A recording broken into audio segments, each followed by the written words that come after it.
we should be ready to go here. I have no one else in the waiting room. So first of all, good morning. Welcome on this beautiful Friday, TGIF. Thank you all for joining us.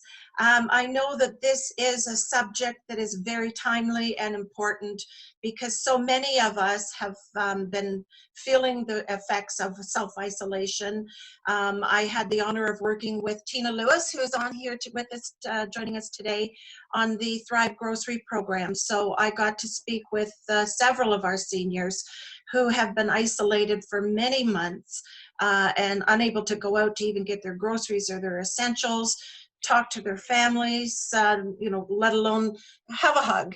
And so there are so many of us that have been feeling the effects of self-isolation, and many of us suffering a few mental health effects as well. So we're really pleased to have this presentation today.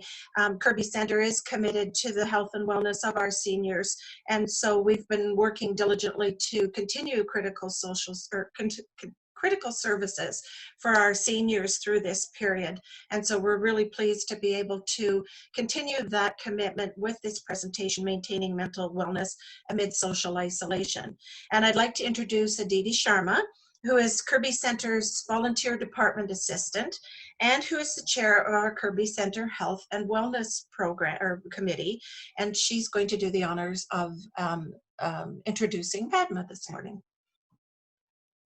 Hello, everyone. Hope all of you are having a good time in this beautiful weather. We are pleased to present Kerby's Health and Wellness presentation virtually and are grateful for the support of today's presenter, Padmaja Genesh. Padma is the leading learning specialist with the Alzheimer Society of Calgary with background in family medicine and gerontology. She has been with the society for 8 years now. And also she has been presenting to Kerby members every year since 2013. Please welcome Padmaja. Good morning, everyone. Thank you, Aditi, for that introduction. I hope at least some of you will know me by now. Because I've been coming to Kerby for the last few years, since 2013. So I hope I'm a familiar face. I'm not sure though, but that's my hope. So first of all, a big thank you to all of you for logging in today, for joining us today, in spite of that big and what you call the best weather out there.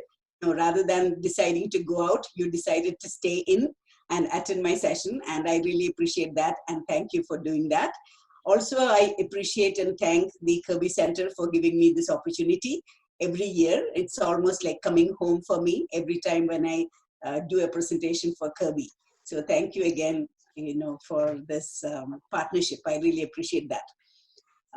Now, you will be, as Colleen mentioned, you will be receiving a recording of today's presentation and also a copy of the slides I will share with Colleen so that she can send it to you.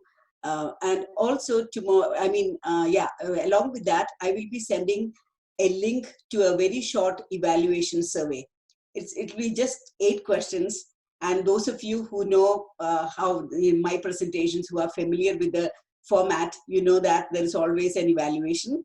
And that is very important for us because it, first of all, it helps me improve my presentations.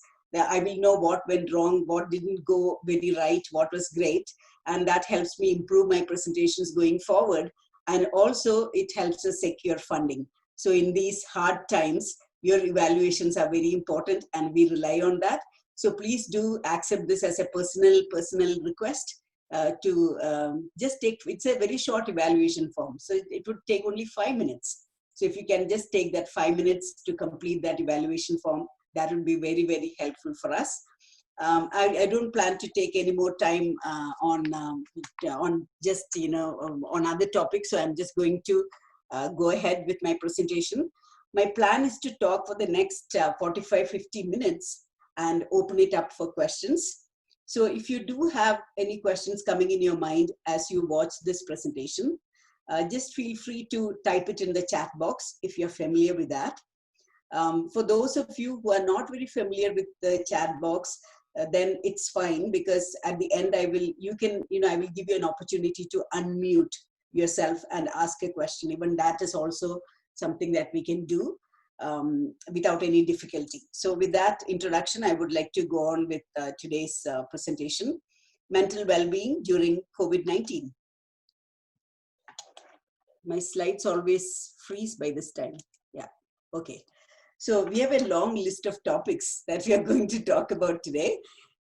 So first of all, explore what is common at this time. What are people feeling at this time? We'll talk about that. And checking in, but give you an opportunity to ask yourself how you are feeling today. And that's very important. That's something we don't ask ourselves. We ask others, how are you? But we rarely ask ourselves how we are doing. We'll talk about the impacts of social isolation. Colleen did allude to that, refer to that in the introduction, that it is affecting all of us in different ways. So talk about the impact of isolation and self-care during isolation. We'll talk about the Alberta Relaunch and what new worries and anxieties that is bringing for us. And for some people, it could be excitement. So we'll talk about that. We'll talk about managing expectations about the new normal. So when everything is slowly, gradually opening up, it's a new normal and we have to get used to. So during the pandemic, we had the new normal of staying home. Now there's a new normal that will be happening, and we'll talk about, I'll discuss how we can manage our expectations, managing worry, because many of us tend to get worried. Is it safe to get out there? So we'll talk about that, and building resilience through self-care. How can you cope with all these that is happening and stay on top of that and be able to bounce back in spite of whatever challenges we are facing in our daily life? And conclude by just talking about the importance of taking care of your mental health. So this is checking in. How are you feeling? And as I mentioned earlier, we do not ask ourselves that question. We ask others, and other people ask us. And when others ask this question, we don't even wait or pause to think really, to stop and think, how are we feeling? Instead, we would just give the answer, oh, I'm doing okay, I'm fine. That's what we do normally, that's what we usually do. So it's very important to think about, to take a moment to pause and think, how am I actually feeling today? And if you ask me how frequently we should do that, on a daily basis. And that too from time to time, our moods can change. So how am I feeling at this point? That is very good to know, but that is being mindful of, having awareness of what you are experiencing at this time. And this is important because self-awareness is the first step to understanding where you are at this point and to develop a plan that will help improve your well-being. So it's so very important to pause and ask yourself this question. So I hope you like this cute dog who is checking in. Okay, much cuter than me. So I thought I would have that out there. And one thing we need to understand is it is okay to whatever you are feeling now. You might be feeling anxious, you might be feeling worried, you might be feeling nervous. All that is quite normal, and that's something that we need to understand. These are normal feelings that people will have. It just makes us human. So we'll talk about understanding those feelings first. What are they? What are we going through at this time? And what actions can we take to cope with these feelings and come out of all this mentally and physically well? That is our goal. So this is something that I found very interesting. And so some of you might have experienced this if you had gone grocery shopping during this time. Okay, it has happened to me, so it resonated very well with me. So you go to the grocery store and you feel like if you touch something, you have to take it. You're worried because now your viruses are there. Maybe you have to take it. And then inventory is hit and miss because you might go with a list, but then you wanted to make something with eggs. No, there is no eggs there. Things like that, and things are flying off the shelf. I was so surprised to see that there was no toilet paper in the stores where I went. And I was thinking, my God, this is not a diarrhea. This is not an illness that causes diarrhea. Why are people panicking and buying, stocking up on their toilet paper? It didn't make any sense to me. Even today, it doesn't make any sense. I do not know. But the things were just flying off the shelf. You don't find the things that you want. And some quantities are limited. So you can take only one because they are limited. You can only take one at a time, hand sanitizer or Clorox and things like that. You can't take more. I wish they had that policy earlier on. Then people wouldn't panic buy, but it was late thinking, probably. And in some cases, only weird items are left. Things that people normally won't want to eat, like honey wheat tortillas, things that we don't normally think about. Those are the things remaining because others have been purchased. And coming back into the house after grocery shopping, now you have to disinfect, right? That's another whole chore of duties that you have to do, disinfecting.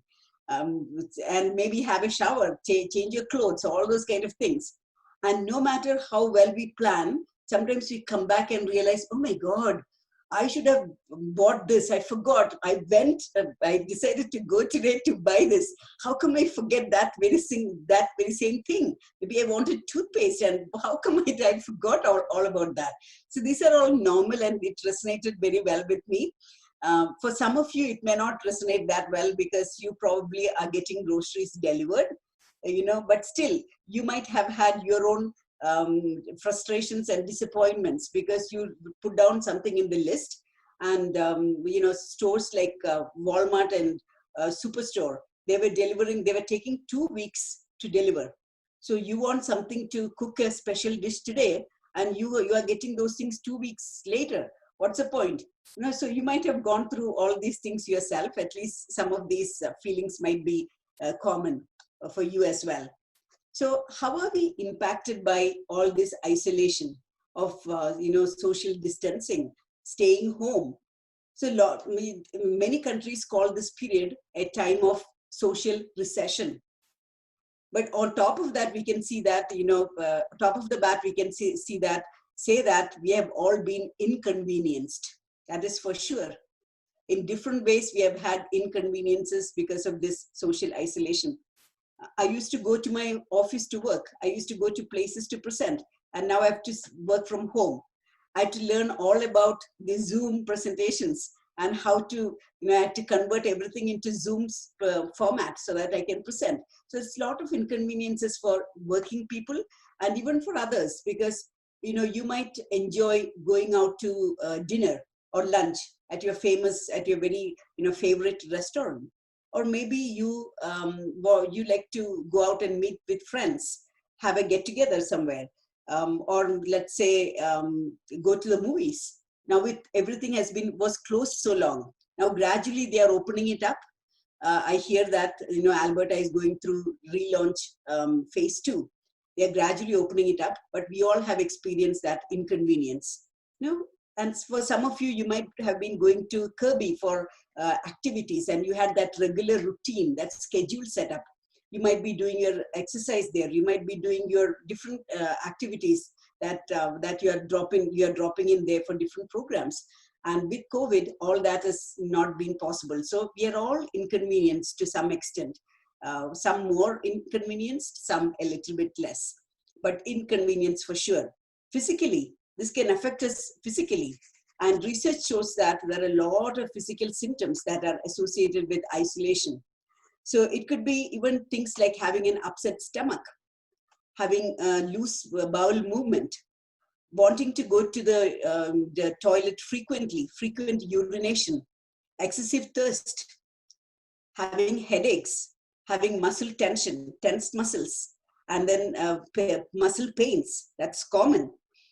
Having a pounding heart, you're anxious, you're nervous, so your heart is pounding, it's racing. You're feeling too tired for no reason and not able to sleep well. So those are some of the things. Even you might notice that your blood pressure is going up. In those who have all those conditions, or your blood sugars levels are going up. Those are some things that you will see physically. And also tingling, sometimes tingling in the limbs, feeling too cold or feeling too hot. These are some of the physical symptoms that have been reported as a consequence of social isolation. We are also affected mentally. We are not able to focus on tasks that we are doing. We are not able to concentrate as well as we did before. We are getting what you call short-tempered with people. We are losing our patience. We are getting frustrated. And sometimes you are getting into that spiral of thinking about all the worst things that can happen. So all those are all mental, the mental impact, how we are impacted mentally. We could be feeling getting very irritable, angry more quickly, taking a long time to come back to our normal. We are angry, but then anger doesn't go away. It's taking a long time to come back to the normal. Fear of death, fear of getting an infection. All those kind of things these are things that affect us normally. Some people feel like there's a weight on their chest. They are not able to breathe. So those are the different kinds of things, and feeling depressed and sad. All those are the whole, the whole spectrum of symptoms that we feel, that we experience because of the mental impact of this isolation on us mentally. System frustrations. So you're getting frustrated with the government, frustrated with the political leaders for how they are handling the situation. Many people think that Alberta government acted a little too late and too little. That's kind of things that we hear from people. We did not have protective equipment. There was, we were struggling with that in the beginning. So there were a lot of issues like that. Again, the healthcare, people who are having someone with dementia at home, and they want that respite care. They want someone to home care to come and help, and home care was not coming. So you can imagine the amount of frustrations that caregivers and people in general are experiencing at this time. Financially, it could affect us financially, because many people lost their jobs. Airlines had to lay off lots of people. It's the same with several other industries as well. The hospitality industry, the hotels and the restaurants, and the activity centers, the gyms, they all had to lay off people because nothing was happening. There was no business, and the government was paying off, giving a relief package. But many people feel that it came a little bit too late, and it's too little, not enough. And people also feel worried that would I have to pay back? Later on, all that money that government is giving me, maybe I have to pay back. It's affecting us emotionally, as I mentioned. So all the emotions, the feeling, getting easily frustrated, sad, angry, all those kind of things, and we take quite a longer time to get back to our normal self. So when we talk about the pandemic, we talk about self-isolation and physical distancing are two terms we always talk about. So many of us have had to, maybe some of you have had to self-isolate. That means avoiding contact with others. Maybe you had just returned from your winter vacation. You are a snowbird and you were traveling somewhere, you were in warm places and you just got back. Then that means you have to take 14 days, you have to stay home, self-isolate yourself. And you had to depend on others for getting your grocery and your medications and things like that. So that is one thing. Physical distancing was for everyone. All of us had to do that. And even now, we are advised to do that. So working from home, that is something that we have had to do. Avoiding crowded places, public places such as shops, restaurants, theaters, all that we had to avoid. Avoiding public transit. Those of you who used to drop by, come to Kerby taking the transit, we are not able, we were advised to avoid that. So buses, trains and all that, all unnecessary travel was discouraged. So all travel that is not for anything that's emergency, we were advised not to travel. I have some friends here who had a death in their family back in India and they couldn't go. Their mom or dad, and they would have never imagined that this situation would have happened. So you can imagine that how much of impact, consequences, mental and emotional consequences that can lead to. Limiting contact with people who have been traveling. We have had to do that. Somebody who had the infection or caregiver of someone who had the infection, we were all asked to avoid any contact with them. And we are still advised physical distancing, even with everything opening up gradually. So the one direct impact of this physical isolation and distancing is social isolation and physical distancing is loneliness. As Colleen mentioned in the beginning, We are all experiencing loneliness. And especially for people who live alone, loneliness is very natural. But you could be living with some people, but still you might feel lonely. That is what research is showing. If those people they don't think along the same lines as you think, they are not on the same frequency. Even though you are living with someone, you can still feel lonely. That's very interesting. So those of you who are living alone now, naturally you are feeling lonely. But this need not mean that you have to, just because you are alone or isolated, you don't have to feel lonely. That is something that we need to understand. Okay, so isolated is being alone, but being lonely is a choice. Whether you are feeling lonely, that's a choice, because there are always things that you can do to reduce your loneliness. For example, connecting with family and friends. So even though you are not meeting them, you are not able to touch them, you are not able to sit beside them, you can talk to them, you can hear their voice through the phone. And better than just hearing their voice is if you are able to see them. So using all the things like, FaceTime, video chats, Skype, Zoom meetings. Our family, what we did was that we have our family spread out all over the world. So every week we still have, every Sunday we have a family chat on Zoom.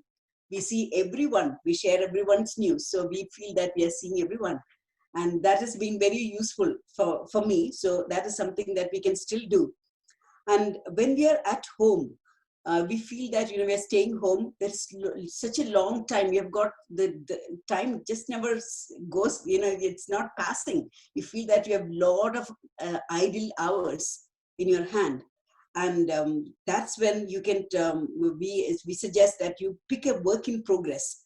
Find something that you have not done for a long time. You might have been wanting to do it. For example, a book.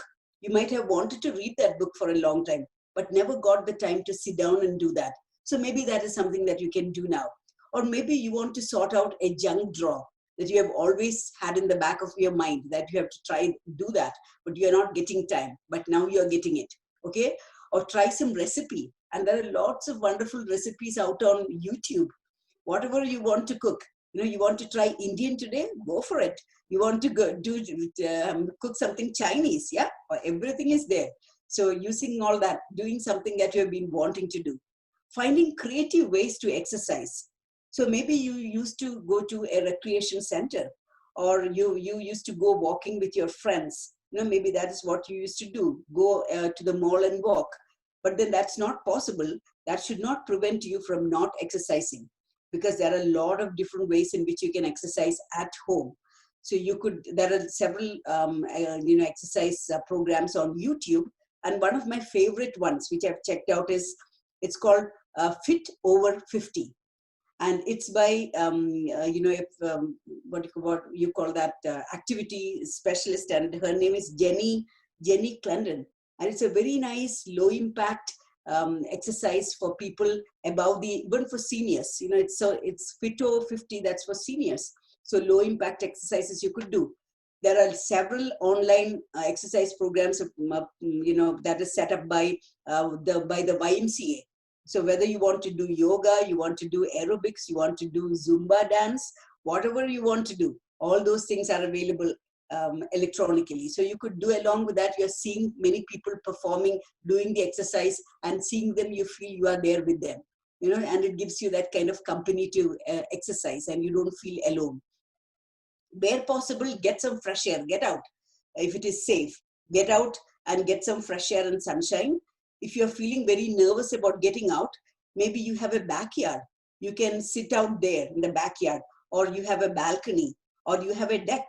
So you could sit there, enjoy the sunshine, read your favorite book, have a cup of tea, and enjoy that. Enjoy the birds and enjoy that fresh air that's out there. Trying to reach out for resources that are available. So in case you're really worried about going and getting groceries, as Colleen was initially mentioning, Kerby Centre and Calgary Seniors Resource Centre, and several other organizations have volunteers who are ready to do your grocery runs for you and get your medications. And even there's a group called Neighborhood. That's what it's called. And that is an online group of organizations that will do these things for you. University of Calgary students are doing the grocery runs and things like that for seniors. So feel free to utilize those services and discuss your feelings with your friend, with a friend or family member. Then that will give you some comfort, because you will realize that your family and the friends, they are also having some of those worries. So then you will know that, okay, I'm not alone. I'm not going crazy. Okay. They are also having the same kind of worries, and together you can problem solve. What can we do around it? I want to go and do this, but where can I do it safely? So bouncing off ideas of each other and being connected. And if you feel that the loneliness is actually getting to you and it is preventing you from getting a good night's sleep, it has changed your personality, you're feeling sad and depressed, then you need to seek professional help as well. Dealing with stress and helplessness, that's another thing that people feel. I cannot control, I'm helpless. There's nothing I can do. And research shows that there are actually only very few things that we cannot control. There are more things actually. On the internet, when you Google, there are more things you can control and fewer things that you cannot control. For example, you cannot control how long this pandemic is going to last. That's true. You cannot control, how long it takes to travel outside, to travel to other countries. You don't know. You have no control over that. You have no control about how people will behave, when are they distancing or observing that physical distancing when you go out. Are they wearing masks? You have no control over that. But you can control what you do, right? You cannot control others. So there are some things that very few of these things, as you can see in this, I'm just pulling out my pointer so that I can point. Okay. Yeah. So you can see that all these things in the periphery, those are the things that we cannot control. That's in the periphery, that's out here. But inside, there is that big thing, there are lots of things that we can control. We can control our thoughts, what kind of thoughts we have. And if it's a negative thought, we don't have to entertain it. Nobody forces us to entertain negative thoughts. So it's in our control what kind of thoughts we have, and change a negative thought into a positive thought. Our interactions with others, we can control that, whether we want to be kind to someone, whether we don't want to be kind, how many people we have to keep in touch with, who are the most important people you want to connect with, how long you should talk to people, the kind of food we eat, how much food should you eat, how healthy should be the food. That's all in our control. Our physical activity, how frequently should we engage in physical activity, how long, maybe it's 10 minutes, you don't have half an hour. Okay, 10 minutes in the morning, 10 minutes in the afternoon, 10 minutes in the evening. You can split it up. So you have whole control. Whether maybe you want to do yoga today, you're not in a mood for aerobics. Maybe tomorrow you want to do aerobics. So there is a lot of things that we can control there as well. How much news we read, okay, and that can impact your mood. Because when you look at read the newspaper or try to look at watch TV, then you will see that there's a lot of negative things that are out there, and that can impact us. So the best things to do is actually just follow one reliable source of news and listen to that just once a day. Okay, it could be the Alberta Chief Medical Officer's address every evening, Dr. Hinshaw.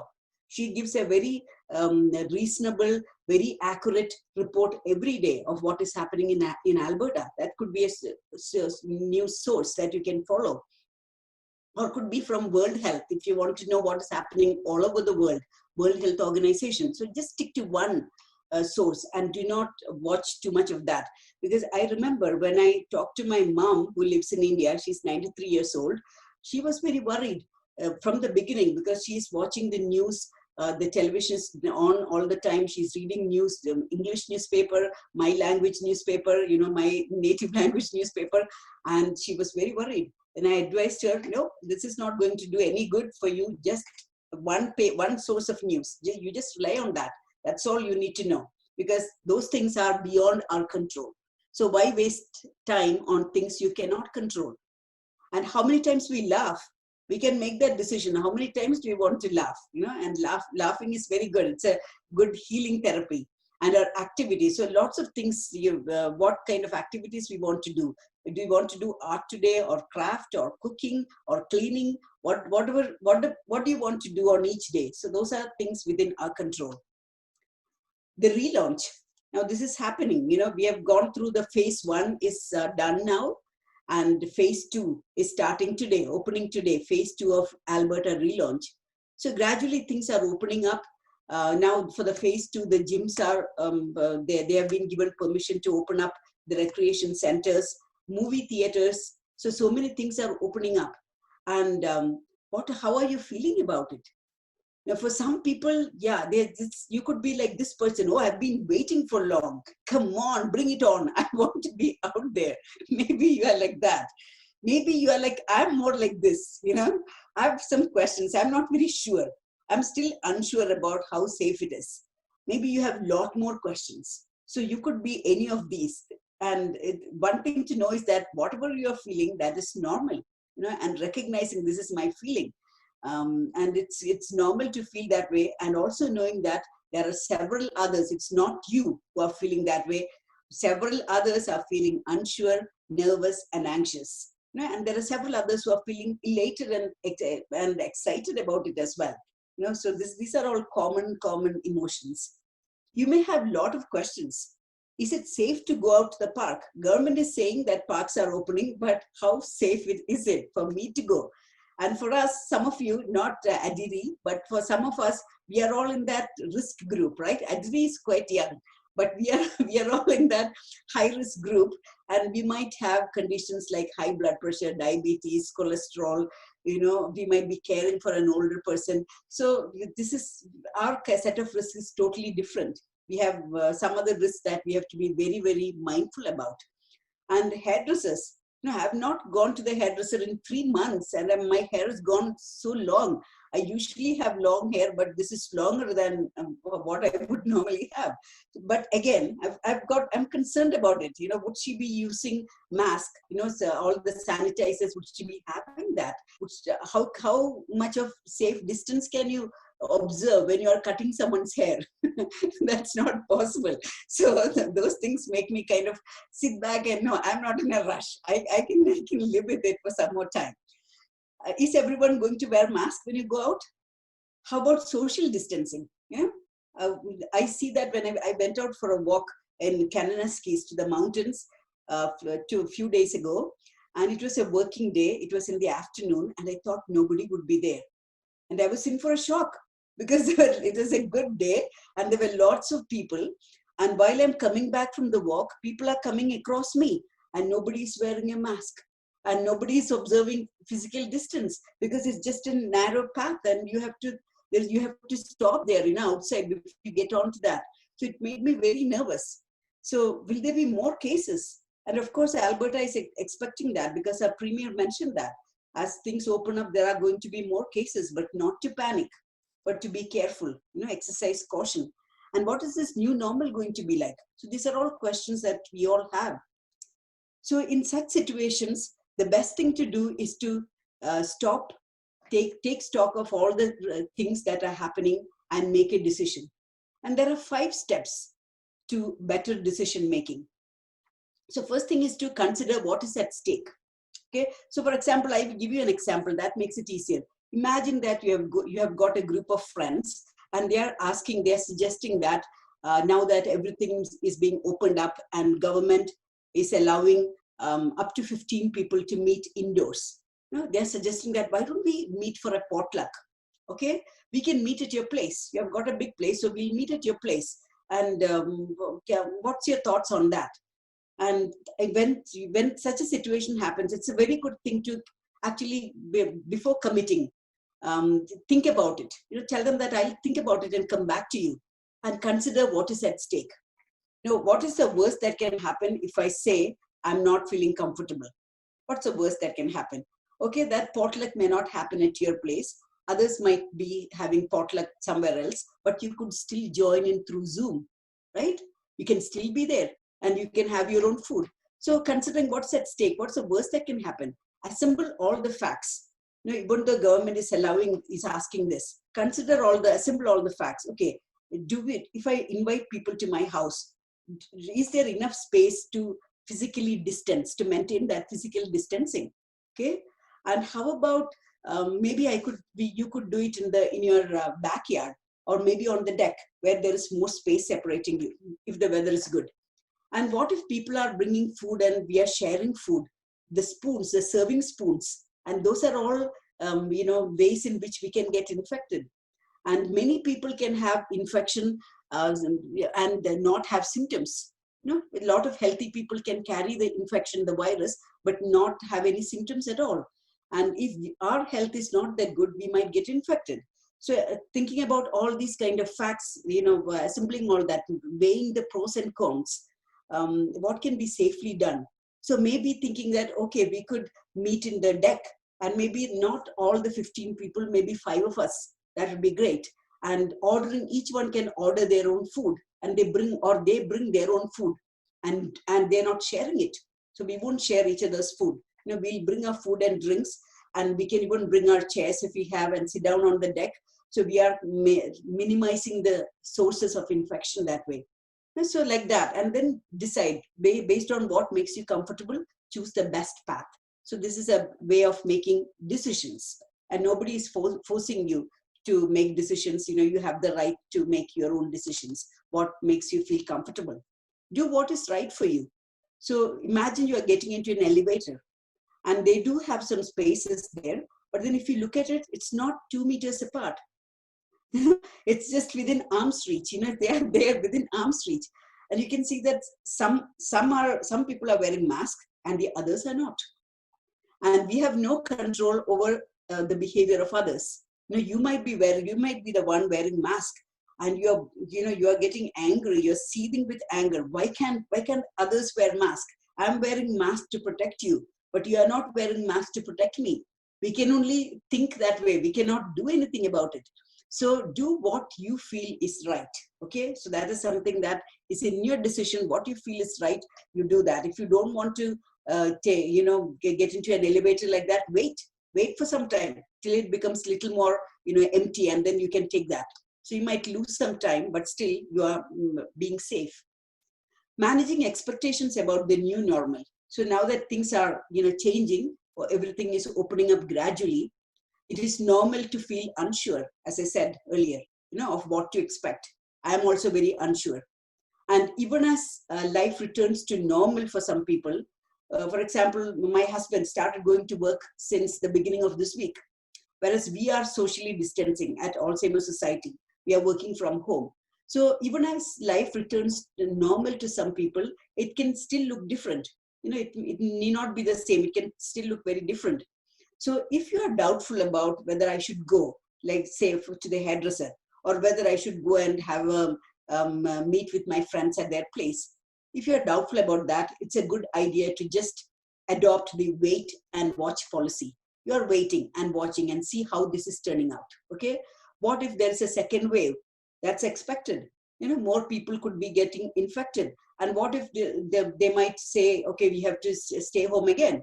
So we are not sure yet. So giving that time, that is especially beneficial, especially for, I would say that for people in our age group. That's a wise kind of idea. Continue to get groceries and medications delivered. If you're still unsure of going out to a superstore or Walmart to get groceries, continue to get them delivered, because there are people still doing that. And I think the wait times are shorter now. Walmart and superstore, they are able to deliver it within a very short time now. We don't have the long waits as before. And in whatever be the circumstances, stay current.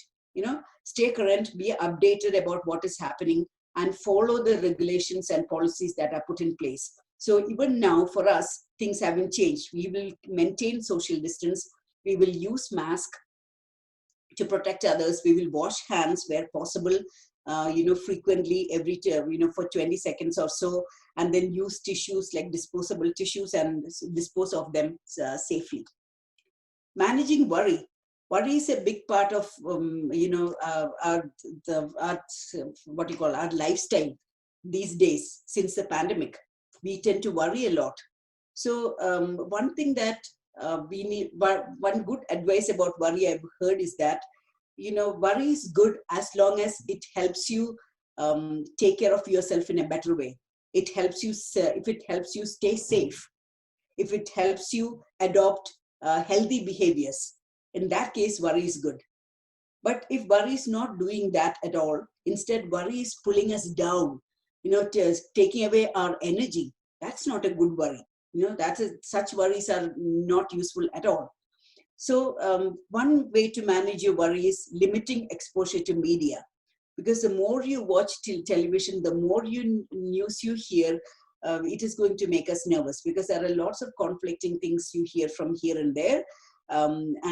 Sometimes positive news you don't hear much. We know that New Zealand has opened up completely.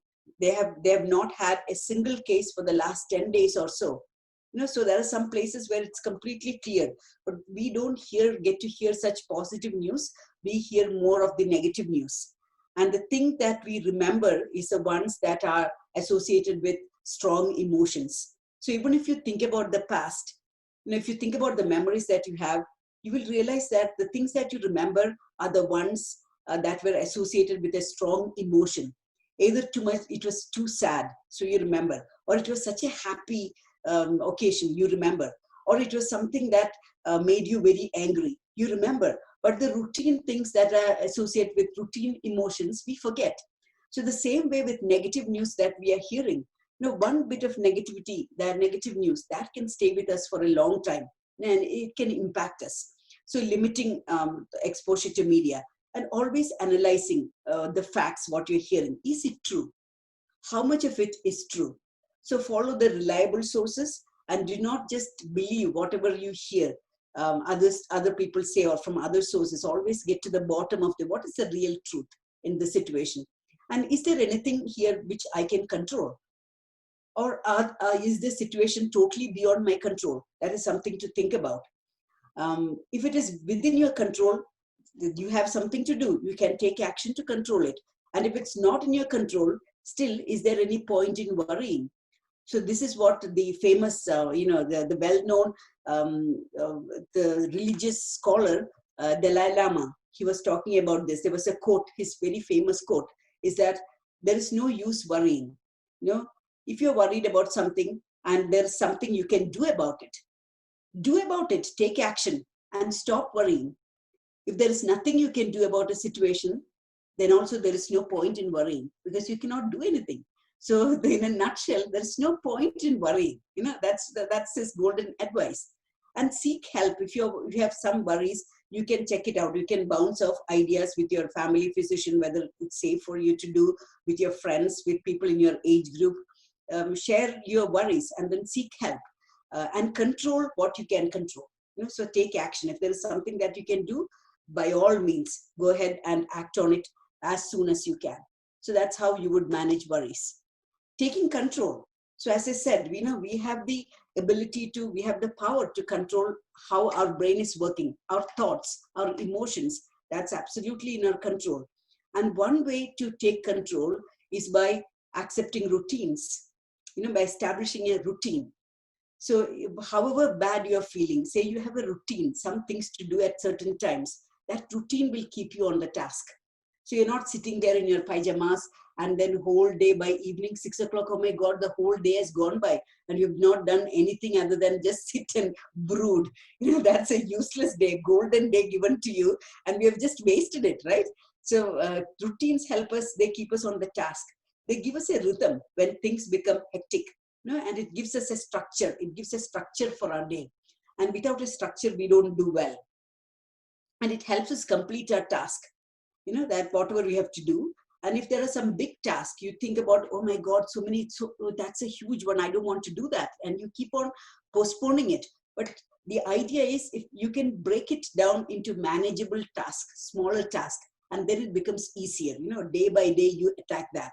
And then it becomes easy. It gets done by the end of a few days, it gets done. And assign times for the tasks that really matter to you and stick with the routine. Okay. Now, we might have had some routines from before COVID. And maybe some of those routines, it's possible that some of those routines were not healthy routines. If that's the case, now this COVID is forcing you to break that routine and establish a new routine that is more healthier for you, more positive for you. So it gives you also a chance to break away from past rituals, past traditions, past behaviors that were not serving you well. And you get an opportunity to think afresh and then set up a new routine that works for you for this normal, for this time. Okay, so that's something to remember. Building resilience through self-care. So one way to achieve mental well-being is by becoming resilient. And if you're wondering what resilience means, it is the ability to adapt in the face of adversity. So when there are some challenges, how well you adapt, that is your resilience. It's also the ability to bounce back from challenges in life. So we all have challenges at different times of our life. There is no life without challenges. Nobody has a life where everybody has challenges and they tend to be different. So it's the ability to bounce back. And there are 6 steps to building this resilience. It doesn't happen in a day. In one day, I cannot just aim that, okay, I'm going to be resilient. That's not going to happen. So it has to go through certain steps. And there are 6 steps to building resilience. And these are easy steps, doable steps that all of us can start doing.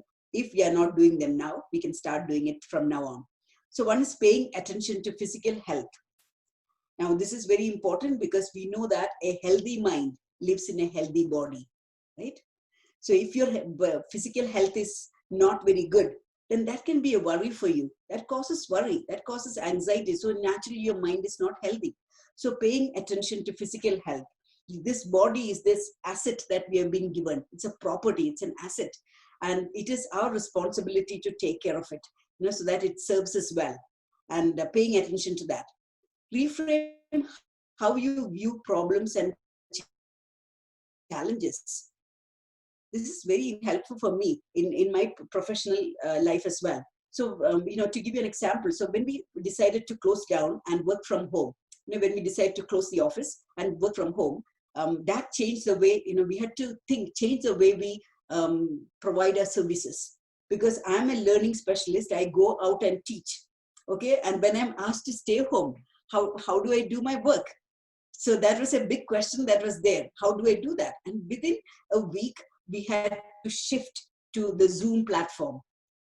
Within a week, and we came back up again, and we started, and the Zoom gave us an opportunity to reach out to more people, to do more sessions, because now we are not printing. Our costs are down. We are not traveling. Nobody has to pay us for mileage. We don't have to book any venues because that rental cost we are saving. So we were saving things. At the same time, we were becoming more productive.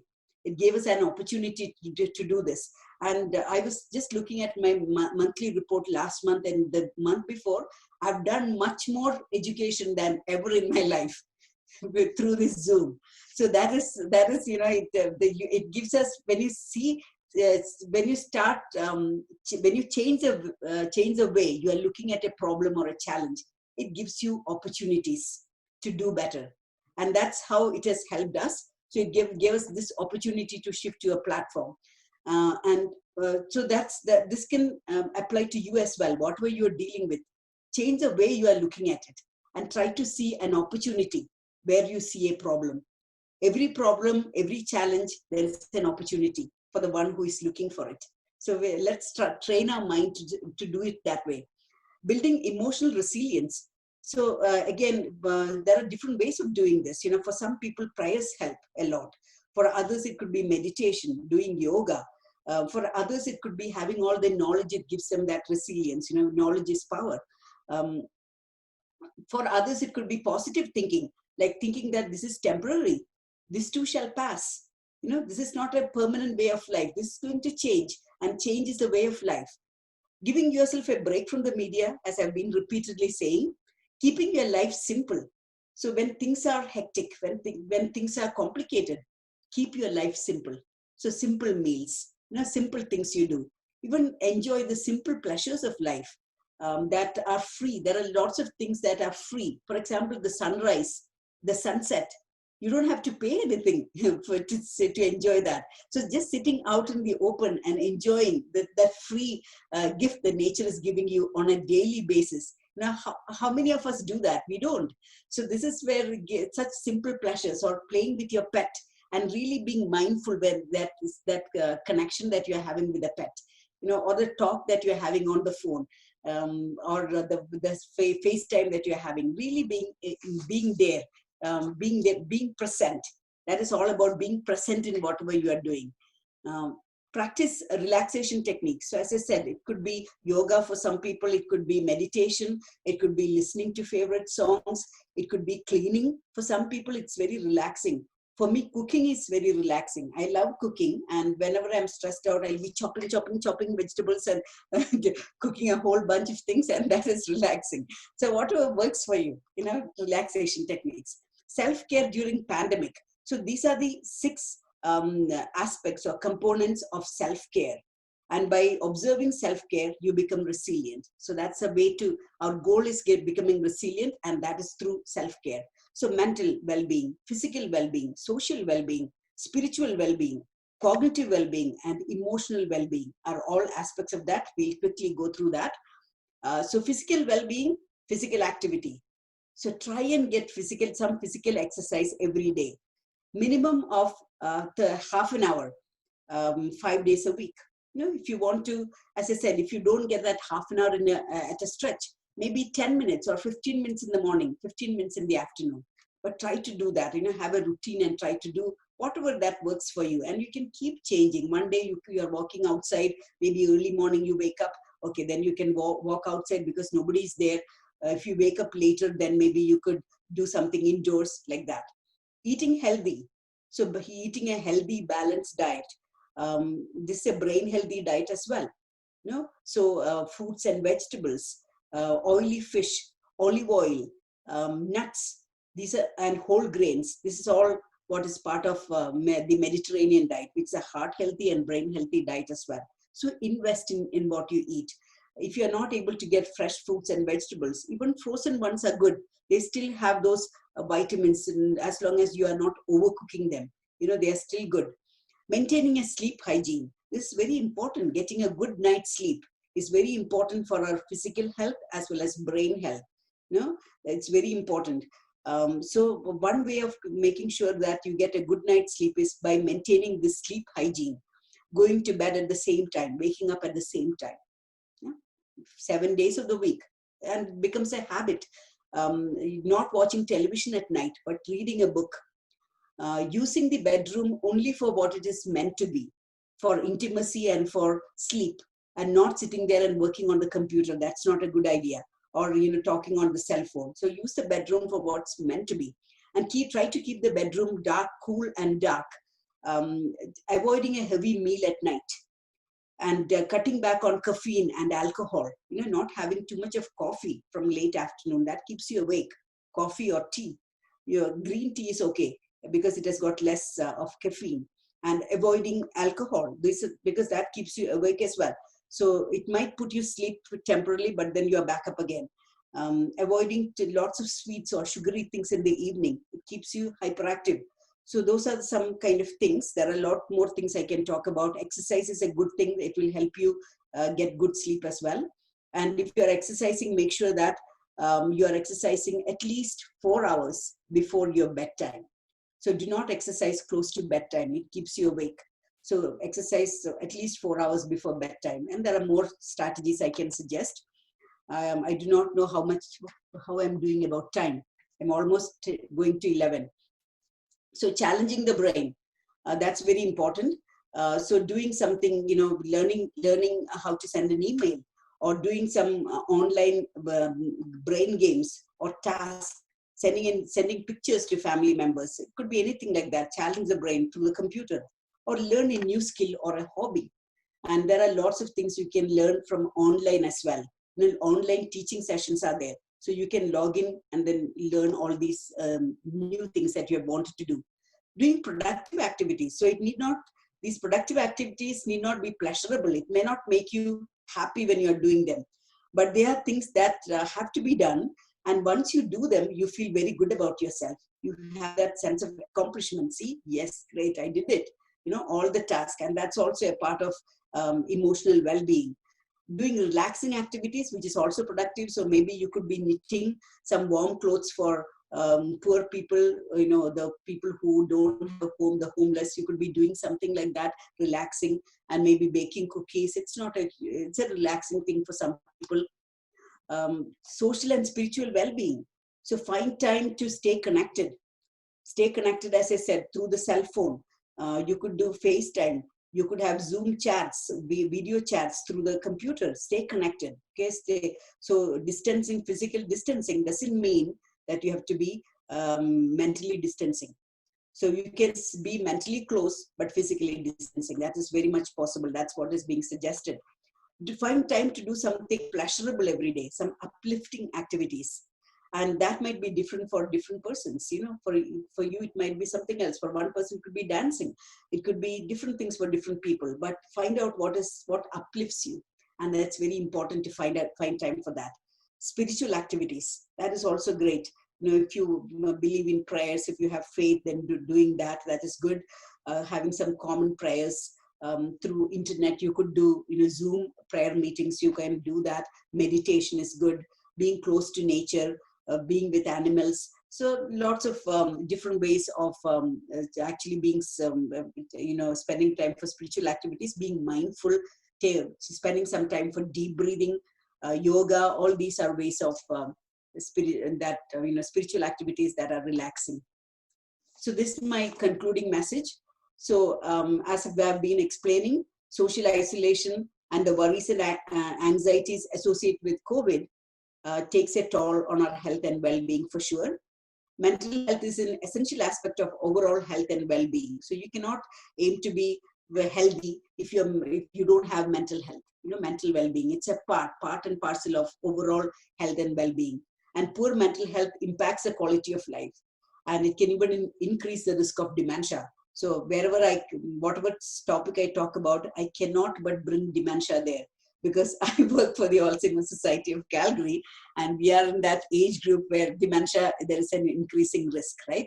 So understand that poor mental health can increase your risk of dementia as well. There are several actions we can take, as I've gone through those slides, physical well-being, mental well-being, spiritual well-being, all those things together. We can take to improve our mental health. We can build up our resilience through self-care and bounce back, stay on top of all this, come back stronger than you were before. You have that opportunity now. And please talk to your doctor if you are unable to cope with the situation and it's really having an impact in your life. Talk to family members, talk to friends. And then if you feel that, okay, that's not helping you, seek professional assistance, okay? Talk to your physician. There are counselors available. And you might get some counselors might be willing to offer discounted rates at this time. Maybe your insurance might pay for that. So if you feel that you really need help, please do take help, okay? That's very, very important. And these are the services and programs we offer now. So we have all these online education and training almost every day of the week. We are on Zoom. You can talk to our social workers for extended hours now. So from 7 o'clock in the morning to 7:30 in the evening, Monday to Friday, they are available. One-on-one support. So any situations you are dealing with, they can help you with the navigating the system, finding programs and services, getting information, all that, they can help you. And also our website has got we also do lots of Facebook chats. We have a Facebook chat with an expert every Tuesday with neurologists and geriatricians and physicians. We have chat with social workers on Fridays. So we are online. We are every day of the week we are online. And please feel free to call us. So if you need any assistance, if you need any support, if you're dealing with dementia at this time, do not think that we are closed. We are working. We are working more than before online. So please do pick up the phone. We are just a phone call away. Okay? And we are there available for you. So that's all I want to say here. And just thanking our sponsors and our funders who make these education sessions possible. All Seniors Care, Gaudy How Cares, and Alberta Retired Teachers Association. So that's all from me. Thank you for your attention. And I'm sorry if I took a little more time. I took 2 minutes more. I was supposed to finish by 10:15.